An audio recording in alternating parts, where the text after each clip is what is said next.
정결하게 한 채로 하나님 앞에 나가는 거죠. 하나님 앞에 나간다. 그랬습니다. 씻지 않고 하나님 앞에 나갈 수가 없는 겁니다. 그 구약에서 이제 율법을 하나님이 주신 것도 율법을 지켜라, 정결하게 살아라 그런 뜻이죠. 정결하게 살아라. 그랬습니다. 네. 그래서 이것도 이제 예수님의 십자가 보혈에 의해서 우리가 정결해졌죠.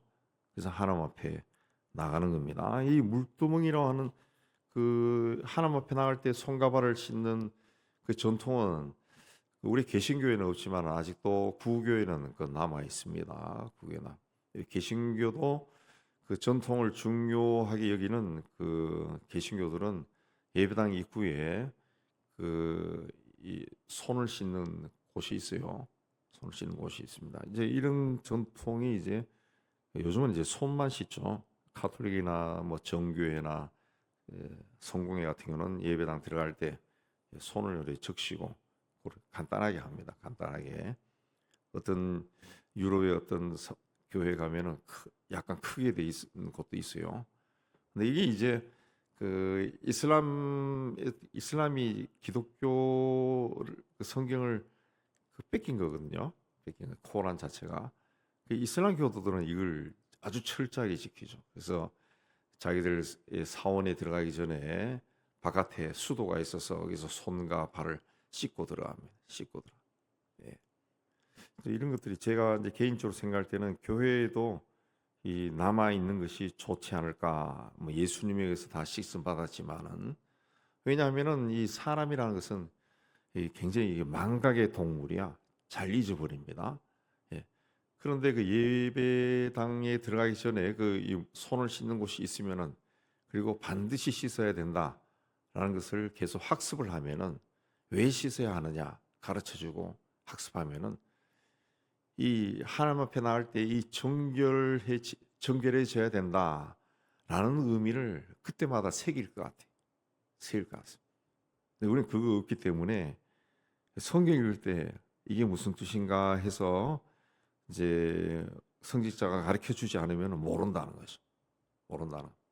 근데 이제 그 씻는 곳이 있으면은 이제 늘 가르쳐 지게 되겠죠. 그리고 본인이 뭐 계속 그때마다 생각을 하게 되겠죠. 그래서 교회 안에도 때로는 이 상징을 위해서도 그런 것들이 있는 것이 좋다고 봅니다. 이제 카톨릭이나 그런 구교 쪽에서는 그 예배당 예배를 드릴 때 뭐 우리 장로교 쪽도 그렇게 하는 곳이 있어요. 예, 예. 바깥에서 이제 입장을 하죠. 입장을 할 때 이제 향을 피운다고 향을 들고 입장하죠. 향을. 그러면 이제 예배 시간에 그 향이 막 예배당에 꽉 찹니다. 그 향이 뭐냐 하면 이제 하나님의 임재를 상징하는 거죠. 하나님의 임재. 하나님 앞에 향이 돼서 올라간다. 성도의 향. 이제 그런 것들도 하나의 그 상징의 행위로 행해지려면은 아이 뭐 구약 시대도 아닌데 무슨 향을 피워 그러지만은 이 향이 무엇이냐 사람들이 생각하겠죠. 생각하고 처음 나온 사람들은 특히 생각하겠죠. 그럼 그걸 가르쳐 주는 거고 그렇게 하면 내가 하나님 앞에 향기가 되어야 되는구나.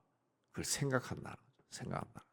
그래서 그는 상징적인 것이 그 교회 안에도 개신교 안에도 종종 있어야 된다. 있을 필요가 있다라는 그런 생각이 들어요.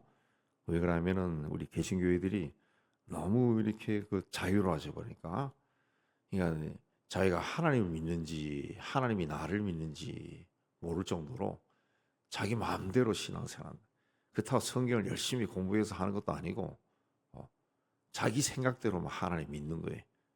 그러다 보니까 엉뚱한 길로 가고 이단과 사이비는 다 개신교에서 나오고 그런 성경을 모르니까 그런 게 나오는 거죠. 9절 이하는 이제 성막들을 관한 내용입니다. 그러니까 광야 한가운데 울타리를 치고 그 안에 이제 하나님이 거하는 성소가 있고 지성소가 있고 그거 만들어 놓는 거죠. 이 성막들에는 누구나 들어갈 수 있습니다. 누구나 들어갈 수 있다. 그러나 그 성막 자체는 세상과 구별된 곳이죠. 하나님이 임재하시는 백성들과 만나는 거룩한 장소죠. 장소. 예. 세상과 구별된 곳입니다. 그러나 그 성막이 존재하는 것은 그리스도가 오시기 전까지만 존재하는 거죠. 이제는 이 성막들을 구성하는 오늘 말씀 나오지만 휘장들, 천막들이 울타리가 다 허물어진 거죠. 허물어진 겁니다. 하나님은 예배당 안에만 계신 분이 아니라 세상에도 계신 분이죠. 세상. 그리고 우리가 예배당 안에만 들어와서 예배드릴 때만 하나님께 영광 돌리고 기쁘고 즐거워하는 것이 아니라 세상에서도 그렇게 살아야죠. 세상에서도 그렇게 살아. 그래서 이제는 성막 안과 성막 밖의 구별이 없다는 거죠. 예배당은 거룩한 곳이고 세상은 세속적인 곳이다. 이게 없다는 거죠. 똑같이 하나님은 어느 곳에나 계시고 세상 속에서도 우리는 거룩한 백성으로 살아야 된다는 겁니다. 21절 이하에서는 성막을 세우는 데 필요한 예물이 얼마나 되었는가, 또 수고한 사람들이 누군가 그 되는데, 이 21절에 성막을 할 때 레위 사람이 쓴 재료의 물목은 아론의 아들 이다말이 계산하였다.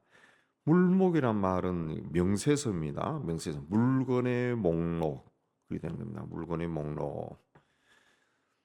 그 우리나라의 한글이 그 의미를 전달하는 그 퍼센트가 한 60%밖에 안 된다 그래요. 왜냐 한글 자체가 한자에서 나온 단어가 굉장히 많아요. 예. 원래는 그 한자를 병행해야 되는데 그 병행하지 않으니까 그 이상한 일들이 많이 일어나죠. 요새 가끔씩 신문에도 나오죠. 예. 젊은 세대가 엉뚱한 해석하는 경우가 많다. 근데 그 한자를 병행해 줘야 되는데 한글 전용이라 하다 보니까 성경 읽을 때도 무슨 내용인지를 몰라요. 이걸 또 번역도 그렇게 해놓은 것이 아니고, 그래서 요즘 세대를 위해서 우리말 성경 이런 것들이 계속 업데이트 되는 걸 볼 수가 있어요. 설명해 놓은데, 그리고 이다말이 했고, 그 다음에 브사렐은 총감독이고 보석을 가공한 사람이고, 오홀리압은 조각하고 수놓는 일을 하는 재능이 있는 사람이다. 23절에. 우리 24절 이하의 성막에 소요된 금이 29달란트와 730세겔이다. 이게 그 키로로 계산하면 1268kg, 1톤이 넘습니다. 그러니까 어마어마한 양입니다. 어마어마한 양인데 당시로 봤을 때는 더 어마어마하죠. 왜냐하면 채굴 기술이라든가 장비가 오늘처럼 발달이 되지 않았을 텐데, 그때 그런 시절에 금을 그렇게 모았다. 엄청난 거죠. 또 은도 100달란트와 1775세겔이다. 그렇습니다. 은도 이보다 훨씬 많죠. 훨씬 많은데 거의 4톤이 넘습니다. 4톤. 그 어마어마한 겁니다. 4톤. 여러분 상상해 보면은 1톤 트럭이 트럭 중에서 제일 작고 4톤 트럭이 좀 큰 겁니다. 큰 트럭인데 굉장히 많은 겁니다. 그리고 계수된 자가 660만 3,550명이다. 그러니까 이 출애굽한 사람들이 60만 명, 20세 이상 장정이 60만 명. 그러니까 출애굽한 모든 백성이 이 성막을 드리는데 헌신했다. 그들이 낸 인두세가, 사람들이 낸 세가 26절에 반세겔이다. 성전세를 냈다는 거예요. 성전을 건축하는 데 필요한 돈을 냈다. 그러니까 모든 사람들이 다 헌신했다는 거죠. 27절에 그렇게 든 노새의 양은 29절에 70달란트와 2,400세겔이다. 한 3톤 정도. 그러니까 금 1.2톤, 은 4톤, 노슨 3톤. 그러니까 이 사람들이 성막을 지을 때 얼마나 헌신했는가. 모든 사람들이 다 참여했다는 거예요. 20세 이상 되는 성인들이 자원하는 마음으로 자신이 가진 것들을 헌납했고 또 헌신했습니다.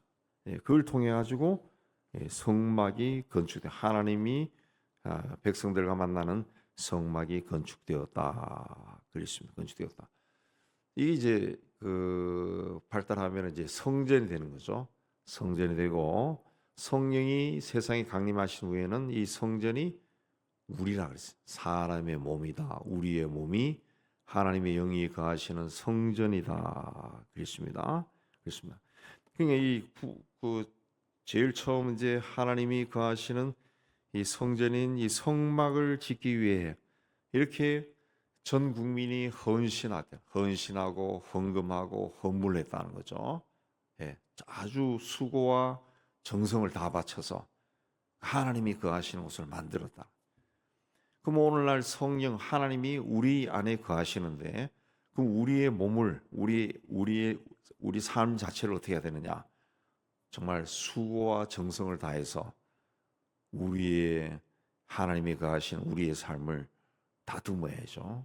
그래서 가지 말아야 할 곳은 가지 말고 하지 말아야 할 것은 하지 말고 말도 조심하고 행동도 조심하고 왜? 하나님의 영이 거하시는 곳이 하나님의 영이 거하시고 하나님의 영이 거하시고 요즘 뭐 우리나라 군대도 그런 전통이 있는지 모르지만은 외국 군대 같은 경우는 영국이나 미국이나 이런 군대 같은 경우는 군대 전통이 오래돼 있잖아요. 뭐 이탈리아도 그렇다 그러더라고요. 이탈리아는 로마군이니까 뭐 몇천 년 됐죠. 예. 이런 군대 중에서도 어떤 부대는 자기 부대의 전통이 있어요. 전통이 있어서 자기 그 옷을 입는다고 옷을. 그 옷에 대한 명예가 굉장합니다. 제복에 대한 명예가 굉장합니다. 그래서 그 제복을 입은 순간에는 그 제복의 권위에 맞게 행동한다는 것이. 함부로 가지 않고 함부로 행동하지 않고 함부로 말하지 않고 그런 거. 우리나라도 사관학교 생도들이 사관 생도복을 입었을 때 요즘은 모르겠는데 옛날 저희가 젊었을 때 그 긍지가 굉장했죠. 사관생도 옷을 입고 나가면 함부로 행동. 우리가 예수의 영이 우리와 함께합니다. 그럼 우리가 이 생각하는 것이나 말하는 것이나 행동하는 것이 달라야죠. 성전을 그렇게 지어가는 겁니다. 우리 삶의 성전, 우리 몸의 성전, 하나님이 거하시는 곳, 하나님이 기쁘게 거하시고 하나님이 우리를 통해 일하실 수 있도록 우리가 우리 성전된 우리의 몸을, 우리의 삶을 잘 가꿔야 돼. 그게 하나님이 이 성막을 어떻게 건축했느냐를 통해서 우리에게 주는 메시지입니다. 이 말씀대로 우리의 삶을, 우리의 몸을 하나님의 영이 거하시고 하나님이 마음껏 일할 수 있는 그런 곳으로 만들어 가시기를 주의 이름으로 축복합니다.